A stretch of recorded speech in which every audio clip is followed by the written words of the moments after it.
Hello everyone, it is your boy Winston. I am back at it again with another video. Hopefully you guys are having an amazing day, and of course, thank you so much for watching today's video.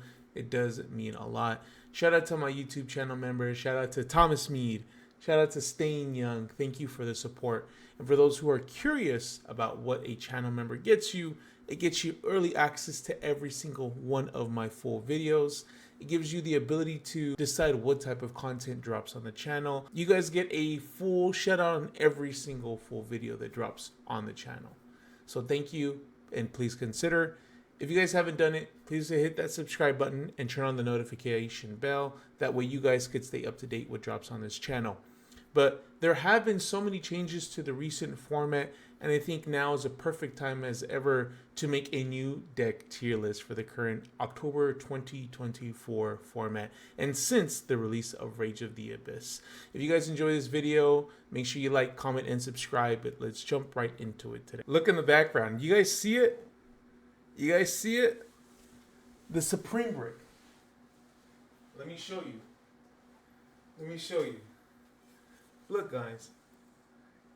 It's on every full video now. On every single video, we have the Supreme Brick. Shout out to my boy Serge. And then I got this a super long time ago, but you guys know that I love Magneto so much, right? You guys seen the shorts. I don't think I could wear this with my glasses on, but it's kind of like sharp right here, so you have to be careful. But I am the master of magnetism. I feel like my face is a bit too wide for this, but yes, I love this helmet. It's super sick. I ended up getting it for myself, and I think I got it because the shorts are so popular, and everyone always comments about the Magneto hat. So I'm like, maybe I actually start wearing a Magneto helmet, an official one. I think this one's like licensed by Marvel, but yeah, I know people are asking about the brick. The brick is right there. And also the Magneto helmet. There's a Cyber End Dragon over there too. I think that's one of the first decks that I ended up like uploading. It was like a Cyber Dragon, a Rainbow Neos like deck profile back almost 2 years now since I've like been making Yu-Gi-Oh content. It's been a crazy journey. Thank you everyone. But let's get right into the video. I just wanted to talk about the brick for a bit. Okay, back to our regular scheduled programming. I know it has been some time since I've done like a deck tier list, so I really wanted to take the time out of my day today to put one together. I recently moved. Expect a video coming soon, just giving you a little bit more details about my personal life. But I recently moved, and it's just been such a hectic time. I've had a hard time sitting down, making like tier lists, making deck lists, and doing just content overall. I've been trying my best with like shorts and just deck profiles. So hopefully you guys are enjoying it. Trust me, I am trying. But I think now that I am settled in a little bit into the new place, perfect time to start making this type of content. But here is the tier list. At the top, we got best decks in the game. Undisputed, undeniably the best things to be playing right now in this current format. Right under that is a strong deck, but just not the best. Can consistently top, but just loses to those top tier decks. Right under that is a good deck. The big issues with it is just not as consistent. And then right underneath that is it's a weak deck, almost a pet deck, almost unplayable. Maybe it has some good combos, maybe some good end boards if it just goes uninterrupted and you had the perfect hand. And right underneath that, it's Jover. Don't play this deck at all. It's not even fun. But now that we established the tier list, let's jump into what decks we're going to be going into. Let's start off with the obvious one here. Azamina, Fiendsmith, Snake Eyes. Or Fiendsmith or Snake Eyes, Azamina, Fire King, or any kind of variation of that. This deck is super strong. It really fell out of grace to Yubel because it got hit on the ban list pretty freaking hard. With Poplar going to 1, Snake Eye Ash going to 1, and the consistency just dropping. And it loses easier to a single hand trap, an effect veiler, an Ash, an Imperm. Well placed at that. They were trying to move around with the Fiendsmith stuff, but it just wasn't enough, especially when Lacrima, the Fiendsmith fusion, ended up getting banned as well, and the Appaloosa ended up getting banned. All those hits were indirect hits to Snake Eye. Yes, it was probably better for the game that Lacrima ended up getting banned, but Snake Eye was just abusing it too much, where they just ended up almost on an unbreakable board. But now that as Amina came into the picture, they able to set up protection from Nibiru, set up protection from Imperm, or whichever hand trap would necessarily stop them before. Now they're just able to push through. And there's some changes to the ratios in terms of cards in the deck. That's why I think that this deck is one of the best, if not the best deck in the format. Just having that negate just means so much for the deck for them to be able to play. Up next, we have Voiceless Voice. Definitely very strong deck in my personal opinion. Having the ability to negate any card with Skull Guardian is absolutely broken. And once they establish their board, not being able to target any kind of light monsters is pretty broken in my opinion. And they have very powerful targeting protection with the monster in the hand. I always forget the monster's name, but I know he negates it. So super strong if you're trying to stop them before they reach their end board. But the problem with it, I don't think that their end board is enough. Not that it's weak, it's just not enough, right? A lot of people are playing board breakers right now. A lot of people are playing hand traps to stop their searches. Yes, they have pretty easy ways to combo in my opinion, but I do think that their end board just is not enough. And Bestials are really popular in the format. Just get rid of the low and then problem solve. You don't have to deal with the negate. But because of that, I do think that the deck is good. It's strong, but it's just not the best. White Force. I do think that this deck is super strong. Being able to discard powerful spell cards like Triple Tactics Talent, go through your combo, make your opponent use a monster effect or bait them at some point of the line, and then add Triple Tactics Talents right back to the hand from the graveyard, and then just activate it, look at their hand, get rid of whichever disruption they have, and then go into a whole different engine with Centurion. I think it's a very powerful strategy. Also mixes well with like Runic. I think the more popular one is like Pure and Centurion. We have a very great White Forest player at our local. He does so great all the time, and he knows every single line. But I think the more powerful thing is that they're able to go into that Crimson Dragon, go into Cosmic Blazar Dragon multiple times on their first turn, which is just absolutely crazy, dealing with 2 Omni negates and banishes itself as cost, so you can't even like get rid of it. I think the deck is super powerful. I think it's not as strong as Azamina Snake Eye, but it's one of the strongest decks in the current format. Melodious. I definitely think that this deck fell off a little bit to popularity. I think it's under the same issue that Voiceless Voice has. The end board is just not enough. Now, they have some very powerful monsters, do not get me wrong, but it's just hard to keep up with like Snake Eyes, Yugioh, and those decks are able to set up some crazy ass negates. I just don't think it's enough for that deck to keep up, and that's why I think it fell off a little bit.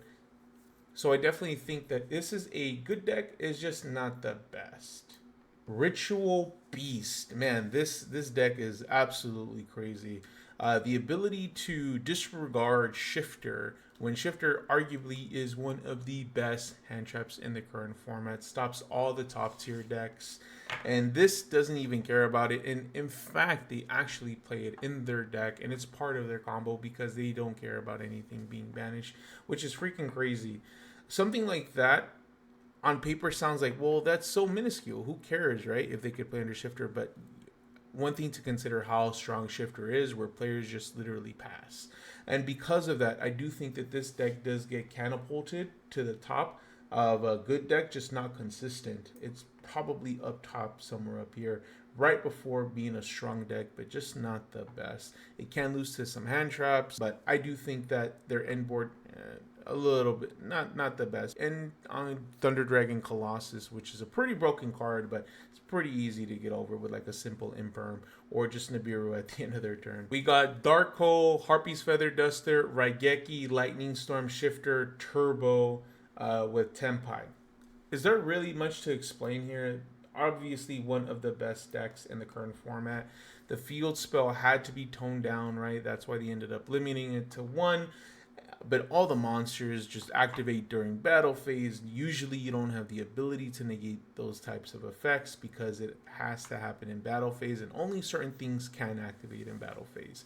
Their effects just so happen to be one of them because it allows them to, which is freaking broken. I hate when they just drop Lightning Storm, drop Raigeki, drop Feather Duster, activate Shifter, and then summon Pydra.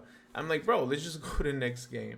Honestly, if it wasn't for the consistency that Snake Eyes as Amina is posing right now, I would say that this is probably the best deck in the format. Rescue Ace. I definitely think that this engine was always good, and luckily it never got hit. And it got a really nice reprint with Hydrant.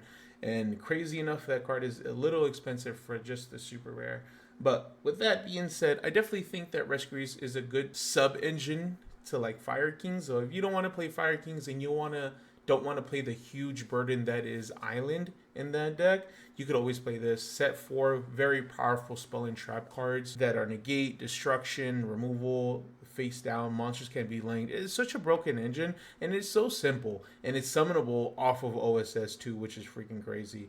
I do think Rescue Ace, Rise again of Snake Eyes, might see a lot more play. I definitely think it's a really strong deck, but I don't think it's just the best. Runic nowadays, at least in the pure, right, is more looked at as a stun deck, and no one likes playing against stun. It's like probably like the most annoying thing. Synchro Zone, there could only be one goes in rivalry. It's so annoying to be able to when you have to fight against a stun deck. But this engine is super powerful because it has the ability to play on its own. I would still categorize it as a deck.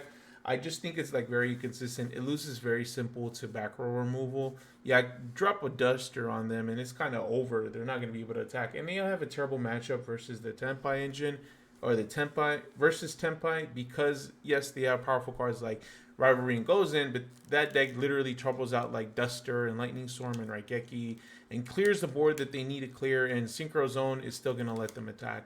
Because of that, it's not consistent enough in my opinion. It's definitely super strong because of those stun cards, but just it's not consistent enough. You got Sprite, and personally, one of the first competitive decks that I actually started off with. I remember the first time I ended up getting like top 4 of my local, and it was using Sprite because Cyber Dragon was just not cutting it. But with that being said, all these cards are unlimited. So you got 3 blue, 3 jet, 2 red, 1 carrot. I'm pretty sure Sprite starter is at 3 again. And then Gigantic. Unfortunately, we don't have Elf. That card is banned. But this deck is super consistent and has the ability to burn your opponent as well with like sending Scatter Shot. I do think this deck is slept on a bit, and I think it's because they lock you into like level 2, rank 2 monsters, and because of that, I think it just sucks a little bit. However, it could be for the best, right? Because it prevents your opponent from dropping Nibiru on you when you combo off. But luckily, you're going to probably set up a monster negate beforehand. But you have like powerful cards like Double Cross as well. And you have the great nimble engine as well to be used. But I just think the pool of extra deck monsters that you go into just isn't as strong. And this deck can lose to like Droll, which is very popular in the current format.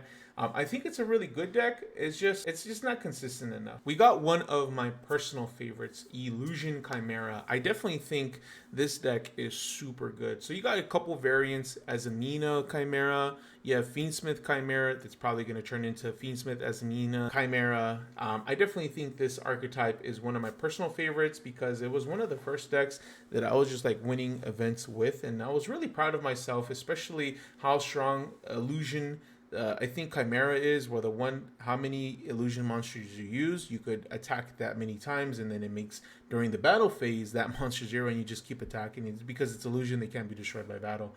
I think it's a super powerful card. I definitely am really excited to see what they could come up with the Yazamina. So it's looking very promising, especially because they'll just be able to set up the negate before they go into their full combo. I definitely think it's in the upper echelons of strong deck, just not the best. But it definitely has a lot of potential. Kashtira, I think an archetype that a lot of people do sleep on, in my personal opinion, with being able to play under Shifter and preferring Shifter because then they'll just banish everything. They banish your stuff face down anyways. The thing is that their end board is very lackluster since their daddy was banned, being the walking macrocosmos or Rysar. But I definitely think it's good for the game, right? We already have Shifter. Why do we want a walking Shifter? So I'm definitely happy to see that this deck did get hit in that capacity. But the monsters now, the end board is just going to be Shanger Era, maybe a Fenrir, maybe a couple hand traps. I don't know if that's going to be enough, right? And even then, effects need a resolve to be able to trigger their bird, trigger their unicorn, trigger their Fenrir, and sometimes those monsters get removed from the field before they even have the ability to trigger. And it's crazy to think that a boss monster did bring this deck from the heights that it had. Deck was released to where it's at now. I definitely think it's a good deck because of like Shifter, and I definitely think it's just not consistent enough. Branded. One of the other first decks that I really, really enjoyed. Man, I miss being able to just drop Super Poly on my opponent. But Branded, I recently got hit, right? The Branded Fusion to 1. And because of that, it just saw a lot of less play. But that grass is greener has become a thing. So Branded Grass is crazy when there's only one copy of grass in the deck. But that deck was already playing a 60 card pile, so they want to mill those cards so they could get those great grave effects that they get with Bestial Serenir, Retribution to banish itself, to add a spell or trap that's branded. It's so crazy. Even then, Fallen Valbaz is a board breaker in and of itself. I definitely think it's a strong deck, but it loses simply to one hand trap, Ash. And that's crazy to think. I definitely think it is a good deck, just not consistent enough. And I definitely think it's probably up in the echelon up here of good, just not consistent enough. He got Memento. Man, this deck is so freaking good, in my opinion. A deck that everyone slept on. Shout out to my boy Michael. He is one of the first players that really put me onto the deck and really showed me what it could do. Dealing with a monster that's like 5,000 attack and then has that spell or trap card that makes that monster lose attack and then negate the effect of a monster that is activated or something along those lines. So freaking crazy. They do lose hard to draw. But there's not like one single hand trap that really stops the deck other than draw. And draw, yes, it is becoming a little popular because of Azamina. It's not set in stone in the format just yet. So because of that, I do think it's a really strong deck, probably in the upper echelons up here. Next, we got the Mommy Milkers herself, Labyrinth of the Silver Mommy Castle. Yeah, it's a trap deck that could activate trap cards on your first freaking turn. Yeah, I'm not really vibing with that. That happened to me too many times playing against my Labyrinth player. His name is Chris. I don't fuck with him sometimes because he be doing that shit to me. But yeah, one of the best decks in the format. Even though it loses to like a hand trap, this deck has powerful trap cards, Jerome Cannon, D Barrier. The list goes on what you could play this deck. But I definitely think it's one of the strongest decks in the format. It can lose to like Bestials that are falling out of the format because Fiendsmith is not being played as much. But I definitely think it's a really strong deck. In between of strong, not the best, and I would probably put it right here actually. We got Yabel. Is there much to say here? I think these are really interchangeable depending, but I think Yabel and their end board is just absolutely insane. Being able to end on like Caesar, being able to fully utilize the Fiendsmith engine still, and not really hit on the ban list. I mean, this deck is freaking broken in my opinion. If it wasn't for the Azamina, I would probably say that Yubel was the best. But you know, I am a Snake Eye simp, and I like Snake Eyes, and I don't like Yubel. I hate dealing with it, and let me tell you, man. Phantom of Yubel is such an annoying card. They're able to set up a monster negate, so Nibiru protection, before they go into any of their combos, which is absolutely broken. Something that I really dislike. But, you know, You hate it. It'd be like that sometimes. I definitely think one of the best decks in the format. Okay, we got tier limits. Man, that grass is greener ain't saving anything here. It's a really weak deck. I don't think it's really worth playing.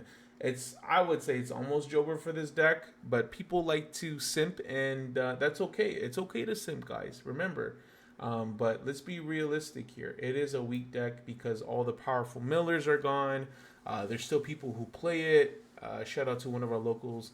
His name is Daniel. He plays this deck, and I saw him not playing tier limits just the other day at a case tournament, and I was so taken back. I'm like, bro, like you are the tier guy. Why aren't you playing tier? You know, he was playing Memento, funny enough, but um, yeah, I definitely think this deck is almost unplayable. Grass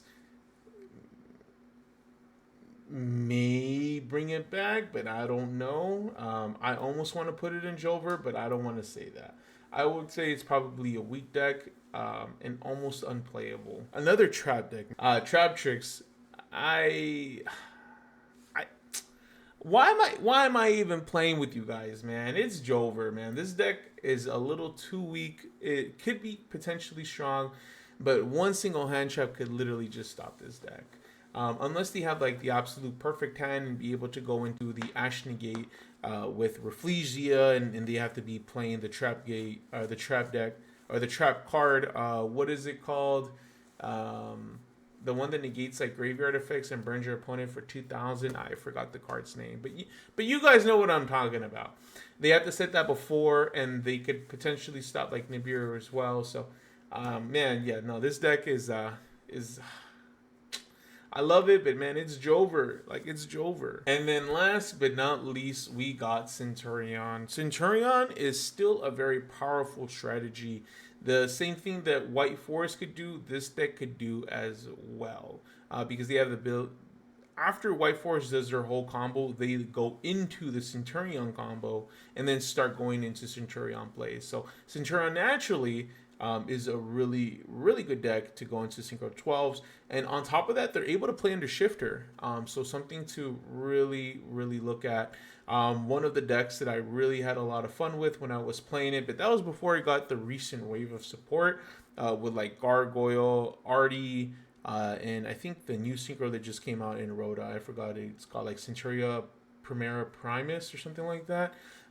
So I haven't played the deck in a little while. But I do think it's very, very powerful. Hard to interact with like their strongest spell card, which is Oath. It places a Centurion spell or a trap, or it places a Centurion monster as a trap. Yeah, super powerful. I think it's really, really strong.